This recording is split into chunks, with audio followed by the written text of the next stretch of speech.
ወንድም ማነሙት እንኳን ደህና መጣ። እንዴት አለ? አለሁኝ ደህና ነኝ። እንዴት አለ? እንኳን ደህና ቆየ። ተመልካቾችም ይህን ዝግጅት የምትከታተሉ እንዴት ናችሁ? እንደምናችሁ? ትናንት ካንተ ጋር ነበሩ። ዛሬ ተመልሻለሁኝ አንድ ጉዳይ። እንዴት ነን? ብዙ ርዕሰ ጉዳዮች እያስተዋወቅ ነበረ። ልክ ነው አነሙት፣ ተመልሰናል። እንግዲህ አዲስ የዩቲዩብ ቻናል እንደመሆኑ አድማጭ ተመልካቾቻችን ሰብስክራይብ አድርጉትና ቶሎ ቶሎ ስሜታችንን ቀንሰን እንግዲህ የዩቲዩብን ኮሚኒቲ ጋይድላይን ሁል ጊዜ ለመጠበቅ ጥረት እናደርጋለን። ቪዲዮዎችን አናሳይም፣ የምንፈልገውን አንናገርም፣ የህዝባችንን ጉዳት ተጎድተን አንገልጽም። አነሙት ብዙ ህመም ችለን ነው ይህንን ፕሮግራም የምንሰራው። በህዝባችንና በወገኖቻችን ላይ በየዕለቱ የሚደርሰው ነገር በእውነት ሚዲያ ፊት እና ካሜራ ፊት የሚያስቀምጥ አይደለም። የሚያም ብዙ ነገር ደብቀን ብዙ ነገር ችለን ከስሜት በላይ ሆነን ወገኖቻችን በጦርነት ውስጥ ሆነው ኦብጀክቲቪቲን የራሳችንን ሰብጀክቲቭ የራሳችንን ስሜት ላለማንጸባረቅ በጣም እየጣርን በተቻለ መጠን ህመማችንን ችለን ነው ፕሮግራም የምንሰራው። ወገኖቻችሁ በጦርነት ውስጥ ሆነው በየዕለቱ እልቂትን እየሰማችሁ ፕሮግራምን መስራት በጣም ከባድ ነው ወገኖቼ፣ በጣም ህመም አለው እና በዛ ስሜት ውስጥ ሆነን የወገኖቻችን ቤት የህዝባችንን እልቂት በቪዲዮ አናሳይም፣ ንብረትና ሀብት ሲወድም አናሳይም፣ ድሮንና ጥቃት ሲፈጸም እልቂቱን አናሳይም። አንሙት በጣም ብዙ ነገሮችን ሳናሳይም እና በተቻለ መጠን ያንን ሁሉ ስሜት ተሻግረን ነው በተቻለ መጠን ሐሳብ ለመሰንዘር ጥረት የምናደርገውና በዛ ውስጥም በጣም በርካታ አፈና ነው ያለው፣ በጣም በርካታ ጫና ነው ያለውና ግን ደግሞ በጣም የሚያበረታታን ነገር በየዕለቱ የህዝባችን የወገኖቻችን ተሳትፎ በየዕለቱ ስንመጣ አዲስ የከፈትነው ቻናል አይመስልም። በእውነት የህዝቡ ሪአክሽን ሳየው በዋትስአፕ ላይ ያላችሁን ኤንጌጅመንት ስመለከተው የሚላኩ መልእክቶችን ስመለከት አንሙት በጣም የሚያበረታታና የሚያኮራ ነው ለማለት ነውና ግን ሳትሰለቹ እኛ በመጣን ቁጥር እኛ ወገኖቻችንን ለማታገል በዚህ ተቋም ውስጥ ለወገናችን ድምጽ ለመሆን አንሰለችም አይደለም። ወገኖቻችንም ከኛ ጋር ለመሻገር የከከፈለው ሁሉ እስኪከፈል ድረስ በጽናት አብረን እንድንቀጥል በዚህ አጋጣሚ አደራ ማለት እንፈልጋለንና ሳትሰለቹ ፕሮግራሞቻችንን እየፈለጋችሁ ለምን እንደምንጠፋም እየተገነዘባችሁ ለምንድን ነው የሚጠፉት እነዚህ ልጆች? ከሰው የተለየ ነገር አይናገሩ፣ የተለየ ነገር አይሰሩ፣ ስለ ወገኖቻቸው ድምጽ ከመሆኑ እንጂ ሌላ የተለየ ነገር ሲያደርጉ አንመለከትም። ለምንድን ነው ግን እንዲህ ፕላትፎርም የሚደረጉት የሚለውንም እንድትጠይቁ በዛው አጋጣሚ እድል የሚፈጥር ይመስለኛልና እሱን እያደረግን እንቆያለን። ስለዚህ ስለምትረዱን አብራችሁን ስላላችሁ አብራችሁን በጽናት እየተጓዛችሁ ስላላችሁ ከፍ ያለ አክብሮት አለን ለማለት ነው አጭሩ። አንሙት በጣም በርካታ የጦር መሳሪያ ወደ ምስራቅ አፍሪካ በተለይም ወደ ኢትዮጵያ እየተጓጓዘ ይገኛል። ወደ አዲስ አበባ በጣም በርካታ የጦር መሳሪያዎች ናቸው እየተጫኑ ያሉት ከተለያዩ ሀገራት። ከነዚህ ውስጥም ያው እንደምታውቀው በስፋት እነዚህ የጦር መሳሪያዎች የሚወጡት ከዩናይትድ አረብ ኤሚሬትስ ነው። እየተጫኑ እነዚህ የጦር መሳሪያዎች እና የጦር መሳሪያ የጫኑ አውሮፕላኖች ሐረር ሜዳ፣ ደብረ ዘይት እና በአዲስ አበባ በረራ ያደርጋሉ በየዕለቱ። በጣም በርካታ የጦር መሳሪያ ለሱዳን ኃይሎች ይተላለፋል። በጣም በርካታ ጦር መሳሪያ እንደዚሁ ለኢትዮጵያ ጦርነት ውስጥ ግብአት ሲሆን እንመለከታለን። በቅርብ ጊዜ በተለይ ከሐሙስ ጀምሮ ደግሞ ያለውን ፍላይት ሪኮርድ ስትመለከት በጣም በርካታ የጦር መሳሪያ ነው እየተዘዋወረ ያለው እየተመላለሰ ያለው እና አብይ አህመድ ሌሎች ጦርነቶችን ለመጀመር የሚያስችል ቅድመ ዝግጅት እያደረጉ እንዳሉ እንደሚባለውም እንግዲህ በድሮን የጀመሩትንም ጦርነት በመደበኛ ሰራዊት ለመጀመር ወደ ትግራይ እያቀዱ ያሉ ይመስላል። በሌሎችም የሀገሪቱ አካባቢዎች ላይ እንደዚሁ ተመሳሳይ ጦርነት የመጀመር ፍላጎት ያለ ይመስላል። በዚህ ረገድ በጣም ከፍተኛ የጦር መሳሪያ ማመላለስ ወይንም የጦር መሳሪያ ማስገባት ላይ ተጠምደው እንዳሉ እየተመለከትኩ ነው። በሌላ በኩል እንደዚሁ በጅጅጋ ሚስጥራዊ ስብሰባ አድርገዋል። በሸበሌ ሪዞርት ነው ስብሰባው የተደረገው። የክልል ፕሬዝዳንቶች እንዲገኙ ተደርጓል። በስብሰባው ላይ አንሙት ከቀረቡ ነገሮች በዋናነት የዚህ እየመጣ ነው የተባለውን ወታደራዊ ካውንስል ወይንም ደግሞ ወታደራዊ ጥምረትን ታሳቢ ያደረጉ ናቸው። ይሄ ነገር በተጨባጭ የወጣ መረጃ ባይኖርም በብልጽግና ቤት ከፍተኛ ፓኒክ እንደፈጠረ ከፍተኛ ስጋት እንደፈጠረ ነው እየሰማን ያለ ነው። በተደጋጋሚ በዚህ ጉዳይ ላይ ነብራኑ ጁላን ጨምሮ ትላንትናም ጽምዶን አስመልክቶ ሐሳብ ሲሰጡ ነበር፣ ሲታቹ ነበር። ካለው የ60ዎቹን ትውልድም ጭምር ጽምዶ ነው እያሉ ከ1960ዎቹ ጀምሮ ኢትዮጵያ በጽምዶ ስትታመስ የኖረች ሀገር ነች እያሉ ለማቅረብ ጥረት ሲያደርጉ እየተመለከትን ነው። ግብጽ ሞቃዲሾና ሱዳንን በቀጥታ የዚህ ኢትዮጵያን ዲስታቢላይዝ በማድረግ ባለፉት በርካታ ዓመታት 50 60 70 ዓመታት ኢትዮጵያና የኢትዮጵያን ሰላም በማወክ እነዚህ ሀገራት በቀጥታ ተከሰዋል፣ ኤርትራን ጨምሮ። እንግዲህ ይሄ ቀላል ንግግር አይደለም። በነገራችን ላይ እንሙት በፊልድ ማርሻሉ የተነገረ ንግግር ነው። እሱ ላይም ሐሳብና አስተያየቶችን እንሰጣለን። የኬንያዊንም ኢምፕሬሽን ቅድም ያነሳሁት አለ። የኢትዮጵያን ምርጫ በተመለከተ የሚያነሱት ነገር እሱ ላይ ሐሳብ እናክላለን። ፋኖም ደብረ ሊባኖስንና አካባቢውን መቆጣጠሩን ሰምተናል። ይሄስ ምን ማለት ነው የሚለውን ነገር እናነሳለን ማለት ነው። ከየትኛውን ጀምር? ከፋኖን ጀምር አንሙት። መልካም ፋኖ ተኮር የሆኑ የተለያዩ መረጃዎች አሉ እንዳልከው።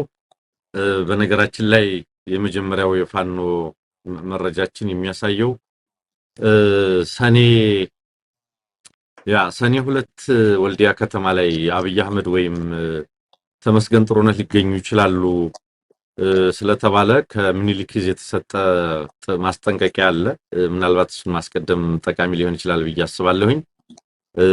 በዚህ ወቅት ላይ በተለይ ወቅቱን ይጠቅሳሉ። የኮሪደር ልማት እና ሌሎች አካባቢዎችም ላይ እንግዲህ ምርቃት ነው ከሱ ጋር ተያይዞ ይመጣሉ ነው። ሰኔ 2 እንደሚመጡ አውቀናል ነው የሚለው ወልዲያ ከተማ ላይ። ስለሆነም ከዚህ ጋር ተያይዞ የቀረበ ማስጠንቀቂያ ነው። በተለይ አማራው ላይ የተፈጸመ ካለው የዘር ማጥፋት ትኩረት መንፈጊያ የብልጽግና ዝግጅት ላይ የሃይማኖት አባቶች፣ የሀገር ሽማግሌዎች፣ ታዋቂ ግለሰቦች እንዲሁም አንዳንድ ቲክታከሮች ልትገኙ ጥሪ እንደተደረገላችሁ መርሃ ግብሩን የሰሜን ወሎ ዞን እና የወልዲያ ከተማ አስተዳደር ውስጥ አርበኞች አድርሰውን ለማወቅ ችለናል ነው የሚለው ማስጠንቀቂያው። ስለሆነም በዚህ ወቅት ላይ ከምን ጊዜውም በላይ በተለይ ሰሞኑን የአርሲ ኦርቶዶክሳውያን በግፍ በታረዱበትና በተጨፈጨፉበት ሌሎችም የአማራ ተኮር ዘር ማጥፋት እየተፈጸመ ባለበት ይሄ ነባራዊ ሁኔታ ባለበት የሰሜን ወሎ ሀገረ ስብከትና የወልዲያ ከተማ አስተዳደር ቤተ ክህነት የሃይማኖት አባቶች ምዕመናንን ገዳይ አስፈማርቶ ያስጨፈጨፈና የጨፈጨፈ ያለ ያገዛዙ ድግስ ላይ ባለመገኘት አባታዊ ግዴታቸውን እንድትወጡ ስንል ጥብቅ መልእክት እናስተላልፋለን ነው የሚለው ምኒልክ ያወጣው ማስጠንቀቂያ። ከዚህ ውጪ በተለይ ዓለማዊ ህይወት ላይ ያሉ አርቲስቶች ሳይቀሩ አርሲ ላይ በግፍ ለታረዱ እና ለተጨፈጨፉ ወገኖቻቸው ቅድሚያ በመስጠት የአዲስ አበባ የብልጽግና የሙዚቃ ድግስ ላይ ባልተገኙበት ሁኔታ መሃል ወልዲያ ከተማ በህዝባችሁ መካከል ሆናችሁ ይህንን የማታደርጉና ቀላል የሚባለውን መስዋዕትነት የማትከፍሉ ከሆነ የሃይማኖት ልጆቻችሁን በግፍ እያረዱና እየጨፈጨፉ ካሉት ሹማምንቶች ለይተን እንደማናያችሁ ልናሳውቃችሁ ይገባል ነው የሚለው የወጣው ማስጠንቀቂያ ደብዳቤ ማለት ነው።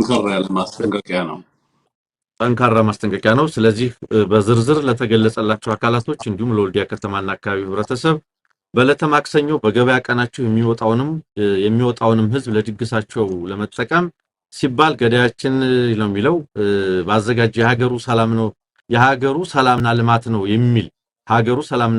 የሚል ህዝብ ማታለያና ማጭበርበሪያ ዝግጅት ላይ እንዳትገኙ ስንል መልእክታችንን እያስተላለፈን ይህን ተላልፎ በተገኘ ማንኛውም አካል ላይ ግን ከአገዛዙ ለይተን እንደማናየውና በተናጠንም ይሁን በቡድን ለምንወስደው እርምጃ ኃላፊነት የማንወስድ መሆኑን ከወዲሁ ጥብቅ መልእክታችንን እናስተላልፋለን ነው የሚለው የወጣው ማስጠንቀቂያ ማለት ነው። ጥብቅ ማስጠንቀቂያ ነው የሚለው ምኒልክ ያወጣው ማስጠንቀቂያ ማለት ነው። ስለዚህ የሃይማኖት አባቶችም ሌሎችም እንግዲህ ድግስ ለማድረግ ከገበያ ሳይቀር አፍሶ የድግሱ አካል ሊያደርጋቸው ይችላል ነው የሚለው ደብዳቤውና ከዚህ አኳያ ልትገኙ አይገባም የሚል ማስጠንቀቂያ ነው የወጣው።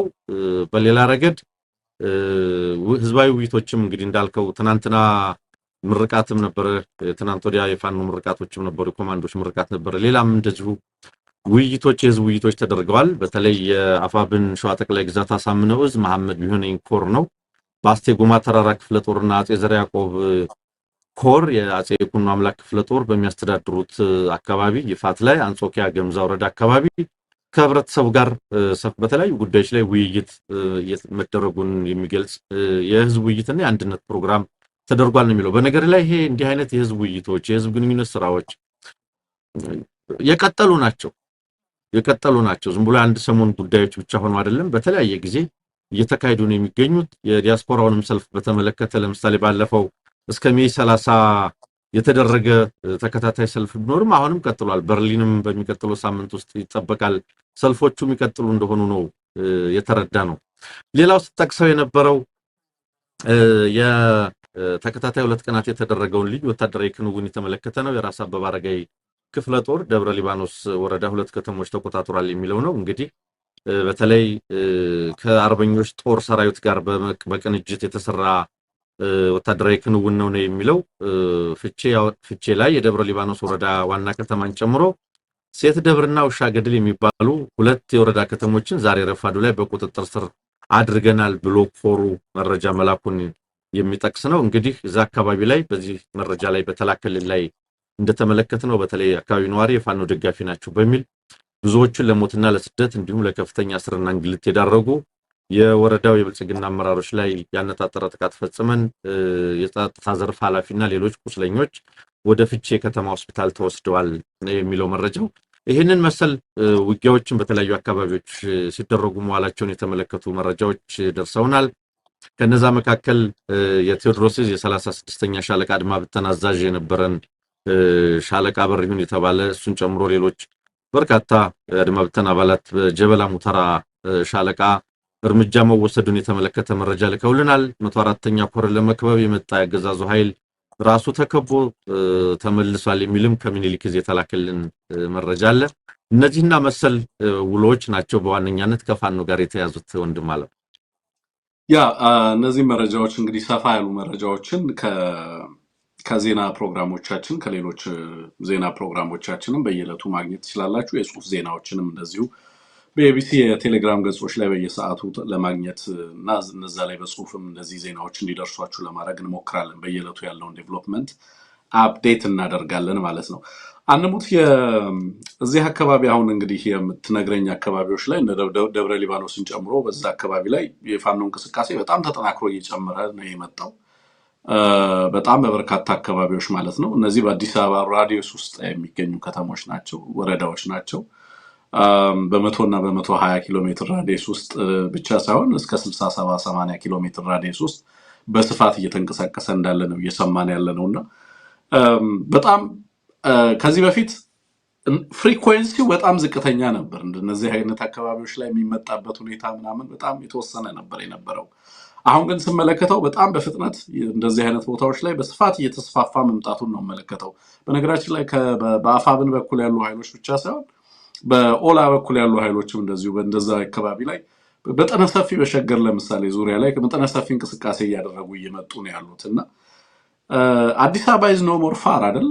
አዲስ አበባ አሁን ሩቅ የሚባል አይደለም አይደል? ጦርነቱ ከሚካሄድበት አካባቢ እንደዛ አይነት ነገር ነው አይደል እየተመለከትን ያለ ነው። ምልህ በነገራችን ላይ እኔ የአካላዊ ቅርበት አይደለም ብዙ የሚታየኝ ትንግርቱ። ለምሳሌ ይህን ጦርነት ለማሸነፍ ግዴታ ጦርነቱን አዲስ አበባ ዙሪያ ማድረግ የግድ እንዳልሆነ ነው የምንረዳው።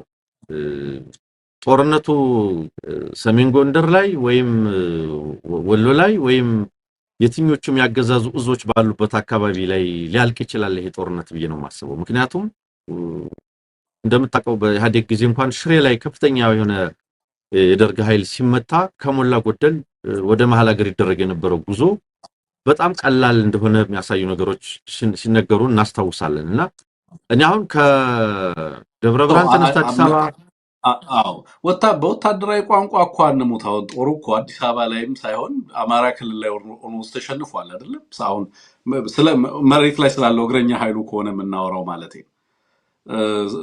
እንዳልከው አንተም በተለያዩ አካባቢዎች ላይ ኃይሉ የሚዛባው በዋናነት እግረኛ ኃይሉ ያለበት አካባቢ የሚሰሩ ስራዎች እንደው ግን እንደዚህ ወታደራዊ እንቅስቃሴዎቹን ነው ምልህ ኤሪያ ኦፍ ኦፕሬሽኑ ከዚህ በፊት በርቀት እንሰማቸው የነበሩ አሁን ግን ኦልሞስት አዲስ አበባ እና አገዛዙ በዋናነት ማዕከል አድርጎ የሚቀመጥበት ከተማ ዙሪያ ላይ በዚህ ቅርበትና በዚህ ፍጥነት እየተካሄደ መሆኑ አዲስ ክስተት እየሆነ የመጣ ይመስላል። በተለይ ከቅርብ ጊዜ ወዲህ ልክ ነው። ከወታደራዊ እንቅስቃሴ አኳያ እንዳልከው ነው። ኦኤልኤም እኮ በአዲስ አበባ ዙሪያ በ30-40 ኪሎ ሜትር ርቀት ላይ ወታደራዊ እንቅስቃሴ ያደርጋል። አገዛዙ ኃይል ጋር ሲዋጋ ወይም ኦፕሬሽን ሲወስድ በተለያየ ጊዜ መረጃዎች እንሰማለን። ከፋኖ አኳያ እንዳልከው ነው። በዚህ በምንጃር በኩልም እንዳውም እኮ ያን ጊዜ የዛሬ 3 ዓመት ያ ከፍተኛ የሆነ ዲስፕሌስመንት በአዴን በገጠመው ጊዜ አንደኛው ትልቁ ሩጫ የነበረው ሸኖ አካባቢ ላይ ጫንጮ አካባቢ ላይ ከፍተኛ የሆነ ሰራዊት ማሰማራት አካባቢ የመከላከል እርምጃ ለመውሰድ መንቀሳቀስ እንደዚህ አይነት ነገር ነው የነበረው። እዚያ ድረስ ወታደራዊ እንቅስቃሴዎች ነበሩ።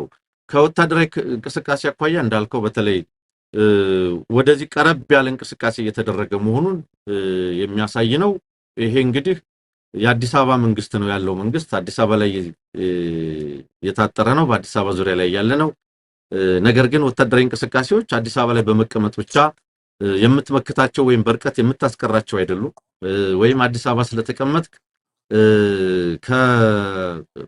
ከሰሜን ላይ ወይም በምስራቅ ላይ ምናምን እየተባለ ብቻ ወታደራዊ እንቅስቃሴን በርቀት ብቻ ገድቦ ማስቀረት እንደማይቻል ማሳያ ነው። አንድ ሰሞን ታስታውሳለህ፣ ማንም አዲስ አበባን አልፎ ኦሮሚያን አልፎ አዲስ አበባ አይገባም እየተባለ በሹመኞች ሁሉ ይነገር የነበረበትን ወቅት ታውቀዋለህ። አዲስ አበባ ዙሪያ ላይ ይደረግ የነበረውን ወታደራዊ ዝግጅት፣ ህብረተሰቡን የማሰልጠን፣ ምሽግ የመቆፈር ይህን የመሰለ ነገር ስንመለከት ነበር። ይሄ ሁሉ የሚያሳየው ወታደራዊ እንቅስቃሴው የግድ መታኮሱ ብቻ ሳይሆን ምሽግ ከመቆፈር ኃይል ከማሰማራት ጥበቃ ከተማው ዙሪያ ላይ ለማድረግ ከመሞከር ከዚህ ጋር የተያዘው ነገር በሙሉ ወታደራዊ እንቅስቃሴ አድርገህ ልትረዳው ትችላለህና በዚያ ልክ ያለ ነው። ነገር ግን ይሄ ጦርነት የሚያበቃው አዲስ አበባ ላይ ውጊያ ስለተደረገ ዙሪያው ላይ ውጊያ ስለተደረገ እንዳልሆነ ግን ያው ከዚህ ቀደም በተለያየ ጊዜ ሲነገር የነበረ ነው። ኃይሉ ያለው ከሀገሪቱ በተሰሜን አብዛኛው ኃይል አማራ ክልልና የሰሜን ክልሎች አጎራባች ዞኖች ወረዳዎች ላይ አሰማርቷል በጣም በርካታ ኃይልና እንዲህ ያለው እንቅስቃሴ የደርግን ዘመን የሚያስታውስ ነው። የሀገሪቱ ጦር በሙሉ ወደ ሰሜን የዘመተበት ይህም አሁንም እንደዛው የሀገሪቱ ጦር በሙሉ ወደ ሰሜን የዘመተበት። ስለዚህ ደርግ እንዲሸነፍ የግዴታ ኢህአዴግ አዲስ አበባ ውስጥ መዋጋት አልነበረበትም እና አሁንም ከዚያ የተለየ ነገር ሊመጣ አይችልም የሚል ግንዛቤ ነው ያለኝ። እየቀረበ መሆኑ ግን ግልጽ ነው። እየቀረበ መሆኑን እነሱም ያውቃሉ፣ አገዛዙም ያውቃል። ምሽግ ቁፋሮው ሲቪሊያንን ወደ ወታደራዊ እንቅስቃሴ ውስጥ ማስገባት የሁቱ ሚሊሻ የሚመስል ነገር ያን መሰለ ሰልፍና ዝግጅት ማድረግ ምሽግ ዋቴቨር ይሄ ሁሉ ነገር የሚነግርህ ግን የውጊያው ቀጠና እየጠበበ ወደ መሐል ሀገር እየገባ ወደ አገዛዙ መቀመጫም እየቀረበ መሆኑን የሚያሳይ ነው ለማለት ነው። ያ አሁን አዲስ ለየት ያለው ትሬንድ ምንድነው እንግዲህ ስመለከተው እኔም የጦርነቱን ጂኦግራፊ ይሄ እንደ በፈር ይቆጥራቸው የነበሩ አካባቢዎች አሁን በፈር እየሆኑ አይደለም ያሉት፣ ኤሪያ ኦፍ ኦፕሬሽን እየሆኑ ነው የመጡት። ከዚህ በፊት አንተ እንዳልከው ይሄንን ተሻግሮ እያለ ያስቀምጣቸው የነበሩ አካባቢዎችን እንደ በፈር ነበር ይቆጥሩ የነበረው። ሌላኛው የሚነግረኝ ነገር ምንድነው አንተም እንዳልከው አንድሙት የሆነ አካባቢ ላይ ጦርነትን አውጀ ከዛ በኋላ ጦርነትን እዛ ቦታ ላይ ብቻ ኮንቴን አድርገህ የምታቆየው ጉዳይ አይደለም የሆነው። የሰፋ መሄድ ልክ እንደ እንጀራ እየሰፋ መሄድ ነው የሚሆነው። ከእንትን ጀምረው ግን እየሰፋ ምናምን እየተዳረሰ መሄድ ጉዳይ እንደሆነ ትመለከተዋለህ ማለት ነው። አዲስ አበባን ሰላም አድርገናል እያለ ለዲፕሎማቱም ጭምር ለተለያየው ኢንተርናሽናል ኮሚኒቲው ሌላው የተቀረው የሀገሪቱ አካባቢ ሰላም እንደሆነ ሊያቀርብ የሚፈልጋቸውን መረጃዎች ለማቅረብ የማያስችሉ ሁኔታዎች እየመጡበት ነው። ከዛ አንፃር ነው ላነሳው ፈልጌ የነበረውና በደንብ አስቀምጠዋል ለማለት ፈልጋለሁ። አንሙትም እንግዲህ ከፋኖ ነክና ከነዚህ መረጃዎች ወጣ ስንል አንሙት የምናገኘው የሸበሌ ሪዞርት ላይ የነበረውን ጉባኤ በተመለከተ ነው። እዛ ላይ ያገኘኋቸውን መረጃዎችን የመጀመሪያ ላይ ላጋራህና አንሙት ምን ማለት ናቸው የሚለውን ነገር ብትሄድበት ደስ ይለኛል። ለክልል ፕሬዝዳንቶች የቀረበላቸው ነገር ምንድን ነው? በስብሰባው ላይ አንደኛው ምርጫውን በተመለከተ የምርጫውን ስኬት ሊያከብሩ አይደለም የተገናኙት። ምርጫውን ተከትሎ የመጣውን ኢንተርናሽናል ባክላሽ፣ ከምርጫው በኋላ የመጣው ዓለም አቀፋዊ ቅቡልነት፣ ምርጫው ከመካሄዱም በፊት የዓለም አቀፉ ተቋማትና የዓለም አቀፉ ማህበረሰብ ያሳያቸው ነገሮች እንደዚሁም ኢትዮጵያ ውስጥና በህዝቡም ዘንድ የተያዘው ነገር እጅግ ከባድ ነገር እንደሆነና ያንን ባንንም በሌላ መንገድ ኢሮድ ማድረግ እንደሚያስፈልግ አሁንም ምርጫው ዴሞክራሲያዊ፣ አሳታፊ፣ በጣም በርካታ ህዝብ የተሳተፈበት እንደነበረ ማሳየት የተገባ መሆኑን እዚህ ላይ ታርጌት አድርገው ፕሮፓጋንዳውንም እንዲሰራ አቅጣጫ የተቀመጠበት ነው አንደኛው። ሌላው ሰሞኑን እየመጡ ያሉ አቅጣጫዎች ናቸው አንሙት። በተለይ ደግሞ ከዚህ ከምርጫው ጋር ተያይዞ ሊመጡም ይችላሉ ተብለው እየታሰቡ ያሉት ወታደራዊ ካውንስል ትይዩ ወታደራዊ ካውንስሎች በከባድ ስጋትነት ተዘርዝረዋል። ሁሉም ክልሎች ከደቡብ ውጪ ነው የሚለው ከደቡብ ክልል ውጪ ሌሎቹ ክልሎች ላይ ሁሉ ተመሳሳይ አደጋ የተደቀነበት ሁኔታ ከዚህ በፊት በአማራና በትግራይ እያለን የምናወራው ነገር ሊቀር ይችላል የሚል ነገር ነው እየተቀመጠ ያለውና እያንዳንዱ ክልል የየራሱን ጉዳይ የየራሱ ክልል በየክልሉ ሊመጣበት የሚችለውን አደጋ አስቀድሞ አስቦ ለዛ ዝግጅት እንዲያደርግ የተጠየቀበት ነው። ከዛ ውጪ አሁን በትግራይና በአካባቢው ላይ ያለውን የጽምዶን እንቅስቃሴንም ታሳቢ ያደረገ ምናልባትም በቅርብ ቀናቶች ውስጥ ወታደራዊ እንቅስቃሴዎች ሊኖሩ የሚችሉ አቅጣጫዎችንም በዛ መንገድ የተመለከተ ንግግሮች የተደረጉበት ነው አንሙት። በተለይ ሰሞኑን እየመጡ ያሉ ወታደራዊ እንቅስቃሴዎችን ስትመለከት የጦር መሳሪያ አቅርቦቶችን ስትመለከት ኦልሬዲ የድሮን እንቅስቃሴዎችንም ጀምሮ ስትመለከት በቀጣይ ምን አይነት እንቅስቃሴዎች ምን አይነት ነገር ሊመጣ እንደሚችል መገመት የሚቻል ይመስለኛል። አሁን የገረመኝ ነገር ግን ምንድነው እንድናነሳ የፈለኩት ነገር በተለይ ክልሎችን እና የክልል ፕሬዝዳንቶችን በቀጥታ እያንዳንዳችሁ የሰላማችሁ ዘብ መሆን መቻል አለባችሁ። አሁን አዲስ አበባና ትግራይ እያለን የምናወራው ነገር ቀርቶ በበርካታ አካባቢዎችና ክልሎች ላይ ተመሳሳይ ነገር እየተከሰተ እየመጣ እንዳለ ለምን አምነን መቀበል መቻል አለብን፣ ለዛም ራሳችንን ማዘጋጀት አለብን የሚል ነገር ተነስቷልና እንደው ከምርጫው በኋላ ብልጽግና እንደዚህ አይነት ውይይት ማካሄዱ የክልል ፕሬዝዳንቶችን ሁሉ ሰብስቦ ከደቡብ ክልል ውጪ እናንተም ደቡብ ክልል ላይ በተለይ ቀድሞ ደቡብ ክልል ተብሎ የሚጠራው አሁን በርከበበት 3 በ4 ክልል በ5 ቦታ የተከፈለውን ክልል በተመለከተ ኤክሰፕት ሲዳማ ሌሎቹ ክልሎች ላይ ያለ ምንም አይነት እንቅስቃሴ የለም። በሌሎቻቸው ክልሎች ግን ተመሳሳይ ነገሮች ተመሳሳይ አደጋዎች እየመጡ እንዳሉ በግልጽ እየተመለከትን ነው የሚል ነው የተቀመጠላቸውና ይሄንንም በስጋትነት ገምግሞ ቀጣይ አቅጣጫዎችን አስቀምጦ ክልሎች የየራሳቸውን ኃላፊነት እንዲወጡ አቅጣጫዎችን አመላክተዋል። ምን ማለት ናቸው እነዚህ ነገሮች?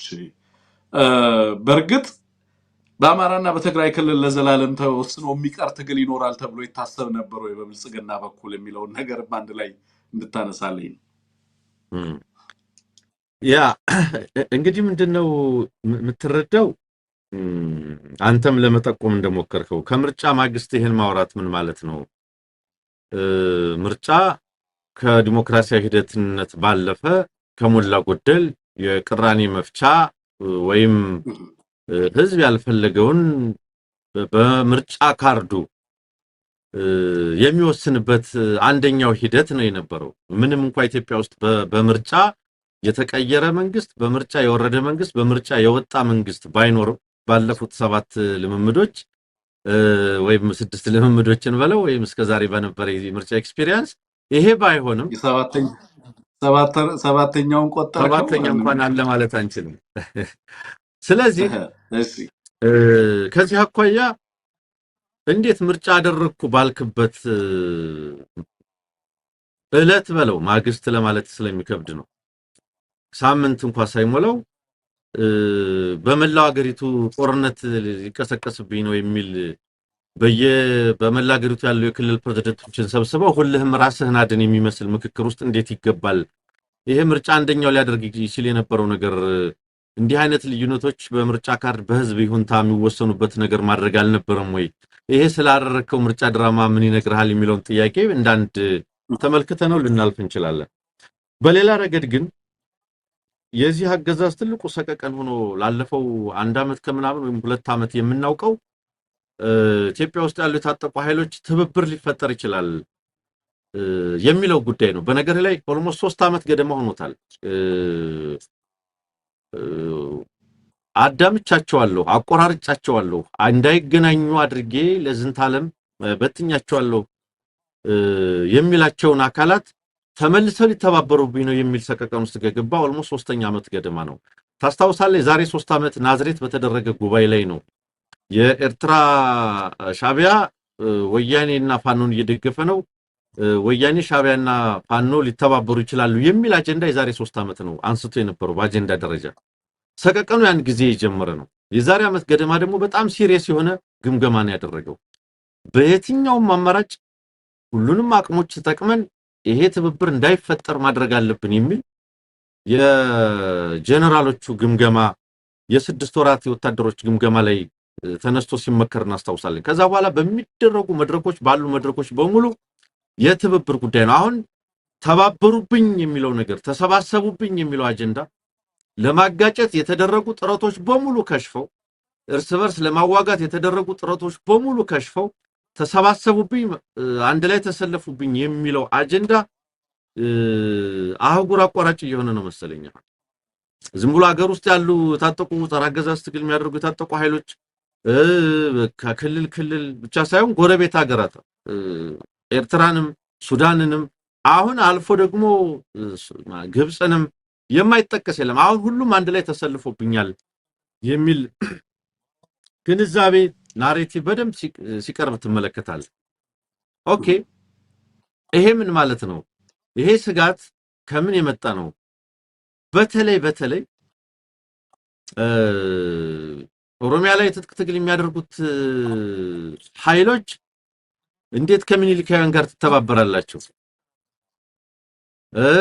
አማራ ወያኔ መጥቶ ጨፍጭፎ እንዴት ወደዛ ትሄዳለህ? ትግራይን ሻዕቢያ መጥቶ ጨፍጭፎ እንዴት ከሱ ጋር ትተባበራለህ? እየተባለ ትብብር እንዳይኖር ለማድረግ በጣም ብዙ ስራ ሲሰራ ነበር። ስለዚህ ሰሞኑን እየመጣ ያለው ነገር እኛ ይፋው የሆነ ነገር ከሚመለከታቸው አካላት ስላልሰማን ይሄንን በእርግጠኝነት ለማቅረብ እስካሁን ፈራ ተባ እያልን ያለነው ነገር ግን እየተሰማ ያለው ነገር ጸረ አገዛዝ ትግል እያደረጉ ያሉ የታጠቁ ኃይሎች አንድ ላይ ሊሰባሰቡ ይችላሉ። ይኸውልህ የሚያሳስበው የታጠቁ ኃይሎች መፈጠራቸውና የትጥቅ ትግል ማድረጋቸው አይደለም። እያሳስበው ያለው መሰባሰባቸውና ህብረት ወይም ጥምረት ሊፈጥሩ ይችላሉ የሚለው ነው።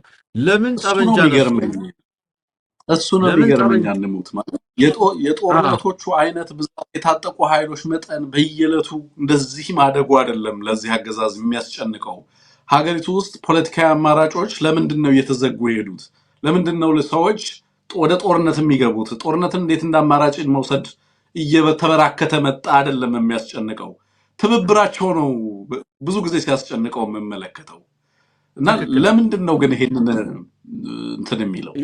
አየህ የቅራኔ አረዳድ መሰረታዊ ችግር ስላለበት አገዛዙ አፋር ወደ ትጥቅ ትግል ለምን ገባ?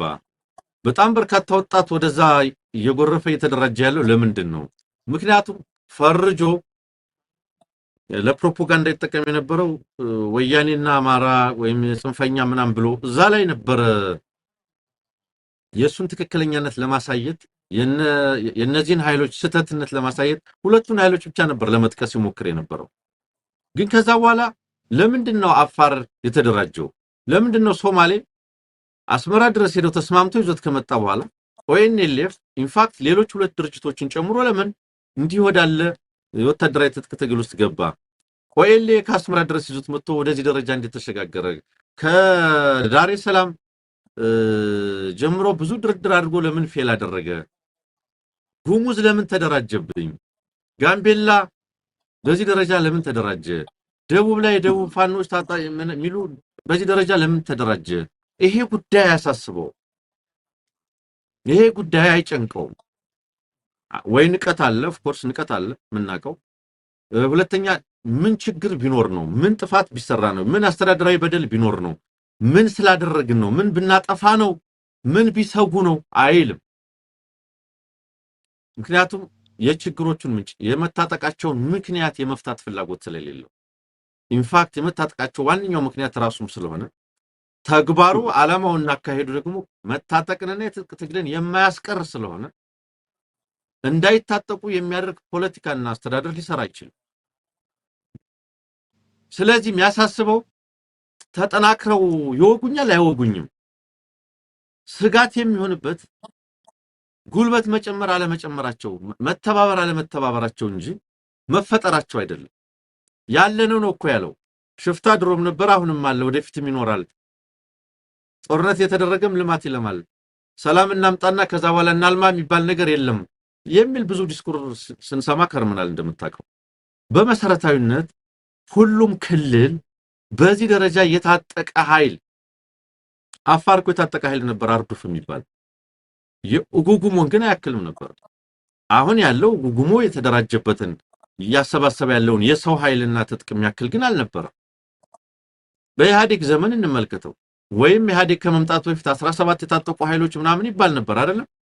ምናልባት ከሻቢያና ከወያኔ በቀር ከፍተኛ ጉልበት አለው የሚባለው በዚያን ጊዜ ኦነግ እንኳን 20 ሺህ ሰራዊት ነበረው ነው የሚባለው። ዛሬ ኦነግ እኮ ምናልባት 30 እና ከዛ ሺህ በላይ 40 ሺህ ሰራዊት ይኖረዋል። በደርግ ዘመን ከነበረበት የበለጠ ወታደራዊ አቅም የበለጠ አካባቢያዊ ቁጥጥር ይዞ ነው ያለው። ይሄን አገዛዝ የሚያስጨንቅ አይደለም። ባለፈው 30 40 ዓመታት ከነበሩ የትጥቅ ትግሎች መካከል በዚህ ደረጃ ሰፊ አማራን ግዛት የተቆጣጠረ በ10 ሺዎች የሚቆጠር 100 ምናምን ሺህ ሰራዊት ያደራጀ የታጠቀ ኃይል አይታሰብም ነበር እኮ በኢህአዴግ ጊዜ። በኢህአዴግ ጊዜ የትጥቅ ትግል ያደርጉ የነበሩት አርበኞች ግንቦት ሰባት፣ አዴሃን፣ ኦነግ፣ ኦብነግ ምን ያህል ኃይል ነው የነበራቸው? ምን አይነት የቀጠና ቁጥጥር ነበራቸው? የሚታሰብ አልነበረ። ኦፕሬት የሚያደርጉት ከሶስተኛ ሀገር ነበር። አሁን አልነበረም። አሁን በዚህ ደረጃ ሁሉም ክልል ላይ ሁሉም ኃይል በአገሩ በክልል ውስጥ ቀጠና ተቆጣጥሮ ቀበሌዎች፣ ወረዳዎች ተቆጣጥሮ ዞኖች ተቆጣጥሮ በከፍተኛ መጠን ኃይል ሞቢላይዝ እያደረገና እየታጠቀ ያገሪቱ ብሔራዊ ጦርን በለው ወይም ሊሆን የሚገባው መከላከያ ሰራዊቱ ኦል ኦቨር ኢትዮጵያ ሁሉንም የመዋጋት ግዴታ ውስጥ ወድቆበት በዚህ ደረጃ የተጠናከረ ኃይል ኑሮ አያውቅም። በዚህ ደረጃ የተጠናከረ ኃይል ኑሮ አለማወቁ ብቻ አይደለም። የነዚህ አካላት ህብረትና ጥምረት ደግሞ የበለጠ ሰቀቀን ነው። የበለጠ ሌላ ስጋትን የናገዛዝ የሚፈጥርበት። ስለዚህ እውነት ለመናገር ጥምረትና ትብብር እነሱ ሲፈልጉት ልክ ነው። እንደምታውቀው የብርሃኑንም ንግግር ስታነሳልኝ ነበር። ጽምዶ የሚባል የክልሎች ኃይሎች የተደራጁበት አላቅም። ጽምዶ የሚባል የኤርትራና የትግራይ የህዝብ ለህዝብ የጋራ መድረክ እንደነበር አውቃለሁ።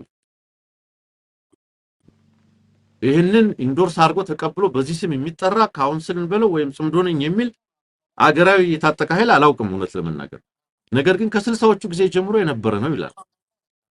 ኦኬ ጥምረትና ትብብር እነሱ ሲፈልጉት የጭንቃቸው ጊዜ ሲጠቀሙበት ችግር አይደለም።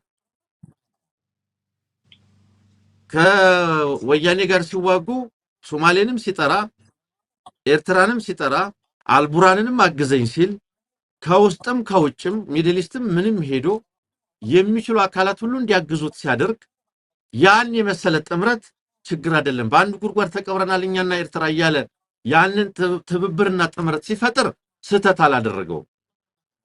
ዛሬ እሱን የሚታገሉ አካላት ቢተባበሩ ቢጣመሩ ታሪክ እየጠቀሰ በ60ዎቹ በ70ዎቹ ያለ ማውራት ተጀመረ ማለት ነው። እሱ የዛሬ 3 ዓመት የዛሬ 5 ዓመት ከኤርትራ ሰራዊት ጋር ፈጥሮት የነበረው ወታደራዊ ትብብር ምን ይባላል? የ60ዎቹ አይነት እንበለው ወይስ ሌላ ምን ስም እንስተው? ዛሬ ወታደራዊ ትብብርም እኮ ከኤርትራ ጋር እኮ ወታደራዊ ትብብር አሁንም የፈጠረ አካል መኖሩን አላውቅም ማለት የህዝብ ትላንትና ደብዳቤውን ሚለውን ማለት ነው። እሱ ሚለውን ማለት ነው። እኔ እውነት ለመናገር እሱ በሚለው መጥቀሴ ነው እንጂ እኔ ከኤርትራ ጋር እየሰራው ነው ወታደራዊ ትብብር አለኝ የሚል አገራዊ ኃይል አላውቅም። ኦኬ ያም ሆነ ይህ እሱ ሲተባበር ትክክል ሆኖ ሌሎች ሲተባበሩ ስህተት የሚሆነው ለምንድን ነው? አዳምጫቸው ነው ያው በህዝቦቻቸው ላይ የተደቀነ ተጨባጭ ህልውና አደጋ ባለበት ሁኔታ በትክክል ይሄ በሆነበት ለምሳሌ ይሄ አገዛዝ አንሙት በአማራ በትግራይና በኦሮሞ ህዝብም በሌሎችም አፋርን ጨምሮ በቤኒሻንጉልና በሌሎች አካባቢዎች ላይ ጦርነት እያደረገ ባይሆንና በህዝቦች ላይ ህልውና አደጋ አልደቀንኩም ብሎ ወታደሩ ካምፕ ውስጥ ሆኖ ሌሎች ኃይሎች የታጠቀ የትጥቅ እንቅስቃሴ እያደረጉብኝ ከሌሎች ኃይሎች ጋር ይተባበራሉ የሚል ነው የሚመስለው። ህዝብን እያፈናቀለ ሚሊዮኖችን አገር አልባ እያደረገ መንደሮችን በእሳት እያነደደ የአርሶ አደርን ሰብል እያወደመ በድሮን ንጹሃንንና ትምህርት ቤት እያወደመ 12 እና 15 ሚሊዮን ተማሪዎችን ከትምህርት ቤት ውጪ ትምህርት አልባ ያደረገ አይመስልም። መጥቶ ታሪክን ጠቅሶ ሊከስ ሲሞክር መንግስታቸውን ሊያፈርሱ ተነሱ ኢትዮጵያውያን እያለ ኢትዮጵያውያንን ሊከስ ይሞክራል። ጦርነት በእያንዳንዱ ቀበሌና በእያንዳንዱ ጎጥ ጭምር ሳይቀር ጦርነት እየቸረቸረና እያከፋፈለ አሁን ይሄ እንግዲህ ከዚህ በፊት የነበሩትንም ትብብሮች አስባንሙት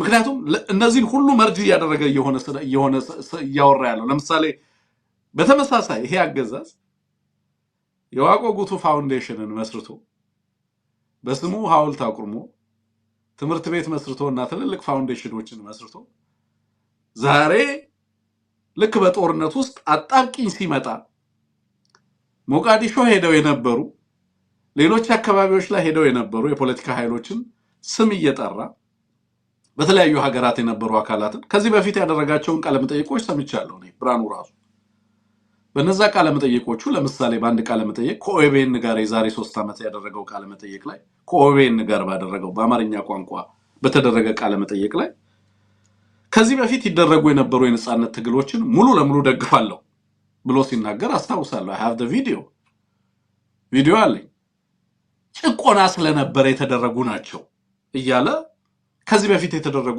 ትዝ የሚላችሁ ከሆነ ማለት ነው በቅርብ ጊዜ የተደረጉ ዳሬ ሰላም ስለተደረገው በአገዛዙና በኦኤልኤ ሰራዊት መካከል ወይንም አመራሮች መካከል ስለነበረው የዳሬ ሰላም ውይይት ሲያወራ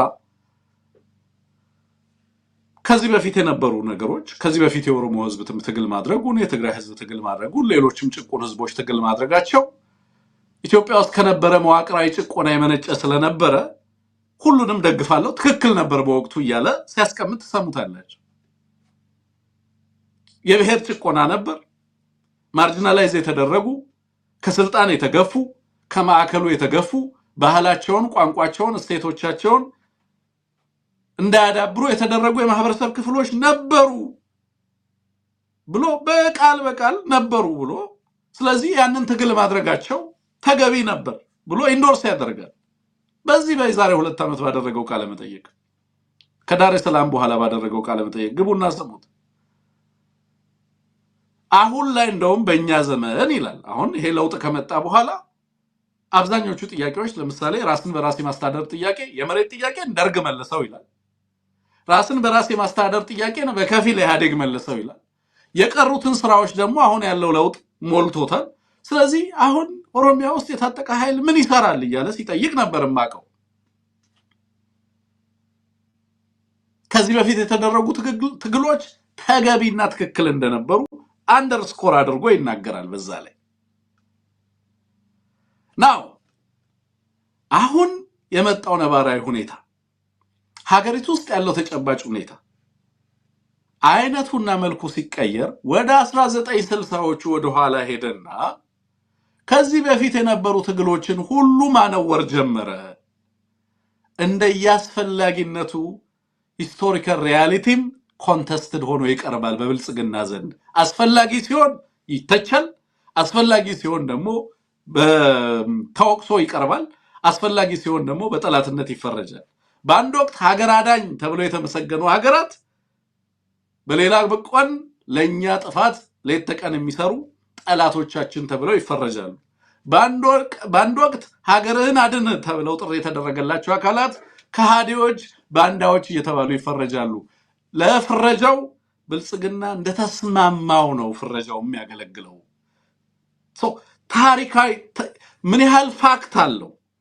ምን ያህል እውነት ላይ ተመስርቷል ምን ያህል ታሪክ ላይ ተመስርቷል ምን ያህል ተጨባጭ ነው ዋጋ የለውም አስፈላጊ ሆኖ ሲገኝ የምትፈልገውን ትውልድ ተወቅስበታል አስፈላጊ ሆኖ ሲገኝ የሚፈልገውን ቡድን በአንድ ወቅት ሀገር አዳኝ ነው ፋኖ ያለምንም ትጥቅ ያለምንም እንትን የሚዘምት ተብሎ ሲሞሰገን ተሰማዋለህ በተመሳሳይ የኤርትራ ኃይል እና የኤርትራ መንግስት ሲመሰገን ተሰማለህ በተመሳሳይ ጎረቤት ሀገራት ሲደነቁና ሲመሰገኑ ተሰማለህ በተመሳሳይ ሌሎች ኃይሎችም ፒስ ስፖይለርስ ያንን ሁሉ አጥፎ ለሚፈልገው ዓላማ ሲሆን ደግሞ በዚህ መንገድ ፍሬም አድርጎ ሲያቀርበው ተመለከታለህ አንሙት በእነዚህ ሁሉ ለውጦች ውስጥ አንድ ኮንስታንት ነገር ያለው ምንድነው ብትለይ ሱዳን ትላንት ወዳጅ ነበር ዛሬ ጠላት ነው ኤርትራ ወዳጅ ነበር የኖቤል ሽልማትም ጭምር ከኤርትራ ጋር ሰላምን ፈጥር ያለው ብለ ተሸልማል ዛሬ ኤርትራ ጠላት ነው ተባለ ትናንትና ግብጽ ሄደ ወላሂ ብለ ማልክ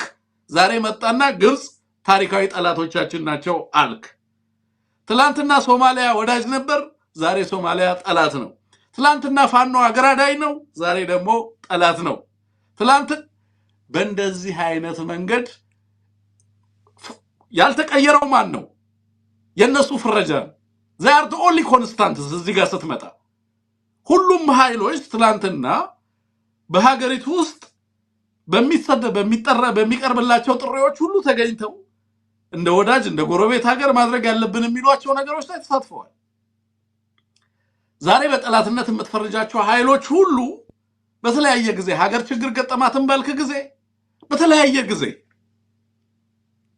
ግን አንተ የራስን የፖለቲካ ሁኔታ ሳትመለከት እኛ ብቻ እየፈረጅን ትላንት ወዳጅ ያልናቸው ሁሉ ጠላት እየሆኑ ትላንት አብረውን ተሰልፈዋል ያልናቸው ሁሉ እየከዱን ትናንት ሰላም የነበሩ አካባቢዎች ሁሉ ዛሬ የትጥቅ እንቅስቃሴ እየተካሄደባቸው ከሆነ ችግሩ እኛ ጋር ነው ብለህ ራስን ለማየት ሳትችል ቀርተህ በእነዚህ አካላት ላይ ብቻ ጣትን እየጠቆምክ ሌሎችን ህዝቦች እያወገዝክ ሌሎችን ቡድኖች እያወገዝክ ዛሬ አንሙት እንዳልከው የትጥቅ እንቅስቃሴውም ሆነ ሌሎች እንቅስቃሴዎች በሁሉም ክልሎች ኦልሞስት ዲስትሪቢዩት እያተደረጉ ያሉበት ወይንም ደግሞ ሁሉም ክልል የራሱ ፌር ሼር ያለው እስኪመስል ድረስ በእያንዳንዱ ክልል በእያንዳንዱ አካባቢ ላይ ተመሳሳይ የሚንቀሳቀሱ ኃይሎች እንዲፈጠሩ እየሆነ ነው ሄደው ዛሬም በምርጫ ማግስት ሸበሌ ሪዞርት ላይ ተሰብስበው የክልል ፕሬዝዳንቶች ምን ይሻለናል በእያንዳንዱ አካባቢ ላይ የታጠቁ ኃይሎች እየተነሱብን ነው በእያንዳንዱ አካባቢ ላይ የትጥቅ እንቅስቃሴ እየተስፋፋ ነው ሁላችሁም ክልሎች ወደ የራሳችሁ ተመልከቱ ሁሉም እናንተ ላይም እየመጣ ነው አደጋው እኛ ላይ ብቻ አይደለም ከዚህ በኋላ ያለው በርደን እያልክ በምርጫ ማግስት ወይንም በምርጫው ዕለት እንዲህ አይነት ውይይት ወደ ማድረግ ትገደዳለህ ማለት ነው አንሙት ይሄ ምንን እንደሚያሳይ በግልጽ መረዳት ይቻላል አገዛዙ ምን አይነት ሁኔታ ውስጥ እንዳለ በትክክል እንድንመለከት ምርጫውንም በተመለከተ በነገራችን ላይ ሰዎች ሲያነሱት የነበረው ዓለም አቀፍ ተቺዎችም ጭምር ሲያነሱት የነበረው ነገር ትክክል እንደሆነ ምርጫው አብይን መንግስት ነኝ ብሎ እንዲያወራ ሊያደርገው ይችል ይሆናል እንጂ በተጨባጭ ሀገሪቱ ውስጥ ያለውን የሰላም እጦት ሀገሪቱ የገጠማትን የፖለቲካ ቀውስ አይፈታም እያሉ በተደጋጋሚ ሲናገሩ የነበረውን እንድንመለከት ያስቻለ ነው አንሙት ተቋርጠ ስለነበረ መቀጠል ትችላለህ ሐሳብን እንድትጨርስ ያ እንግዲህ አንስተዋል እውነት ለመናገር አሁን ሁሉም ክልል አንድ የሆነው ነገር ምንድነው ትንግርቱ ለማሳነስ ይፈልጋል ጦርነት ላይ ነኝ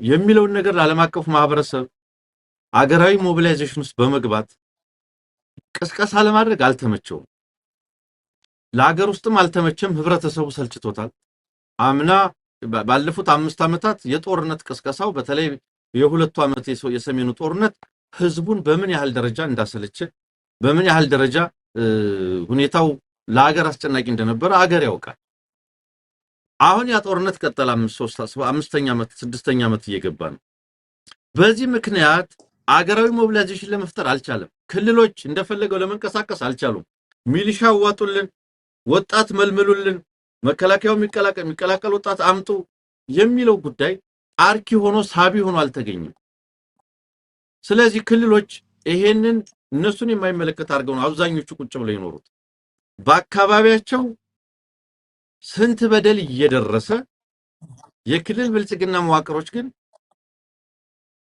ያን ነገር ዋጥ አርገውት ነው ይኖሩት ስለዚህ አሁን ፌደራል መንግስቱ የገባበትን ጦርነት ክልሎች በዝምታ ሊመለከቱ ማይችሉበት ሁኔታ እንዲያውም ጥምረቱና ህብረቱ አጠቃላይ አገር አቀፍ ንቅናቄ ሊፈጥር እንደሚችል እንዲህ አይነት ትብብር ከመጣ ወታደራዊ ትብብር ከመጣ ይሄ ወታደራዊ ትብብር ቀደም እንዳልነው እነሱም አድርገውታል ማለት ብቻ አይደለም ማንንም በዚህ ሀገር ላይ ፖለቲካ ጥያቄ ይዞ የትግል አማራጩ ግን ውትድርና ነው ብሎ የተነሳ ኃይል በሙሉ ከሞላ ጎደል የትብብር ጉዳይን ዲስከስ ያደርጋል ድሮም ከ40 ዓመት በፊትም ኦነግና ህወሓት ተነጋግረዋል ያን ጊዜ ነበሩ የተለያዩ ኢዲዩና ህወሓትም ተነጋግረዋል በዛ ዘመን ነበሩ የሚባሉ የታጠቁ ኃይሎች በሙሉ ተነጋግረዋል በመነጋገር የጋራ ጉዳያችንን በጋራ መንፈታበትን ሁኔታ እንፍጠር የሚለው የታጠቁ ኃይሎች ንግግርና ትብብር አዲስ አይደለም የህዝብ ብዞት ስለቀጠለ ብቸኛው አማራጭም ኢትዮጵያ ውስጥ ምርጫ እንዳልሆነ ቅድም የላክ ስትልክልኝ የነበረው የኬንያውያን ትዝብት በ9 ደቂቃ ብዙ ነገር የሚነግር ነገር አለ።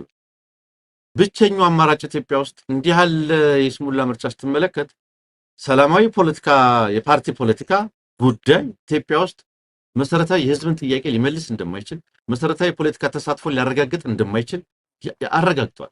ማሳያ ነው። ይሄ ስለሆነ አማራጩ ምንድነው? ብቸኛው ቀዳዳውን ምን እየሆነ ነው ያለው? ወታደራዊ ትጥቅ ትግል እየሆነ ነው ያለው። ስለዚህ ሁሉም አካላት ወደዛ እየገቡ ነው ያሉት። አፋር ወደዛ እየገባው ለዚህ ነው። ጉሙዝ ወደዛ እየገባ ያለው። ጋምቤላ ላይ የምንመለከተው ኦጋዴን ላይ ማነው ሶማሌ ላይ በተመሳሳይ ያ የመጣው ኦሮሚያ ላይ የመጣው አማራ ላይ ትግራይ ላይ ኤቭሪዌር። ስለዚህ ከዚህ ስርዓት በኋላ ስለሚመጣው ለውጥ መነጋገር የሚችሉበትን ሁኔታ ሊያስቡ ይችላሉ። በዚህም ከሌሎች ኃይሎች ጋር እርስ በርስ ለመነጋገር የሚገደዱበት ሁኔታ ቢፈጠር የሚገርም አይደለም።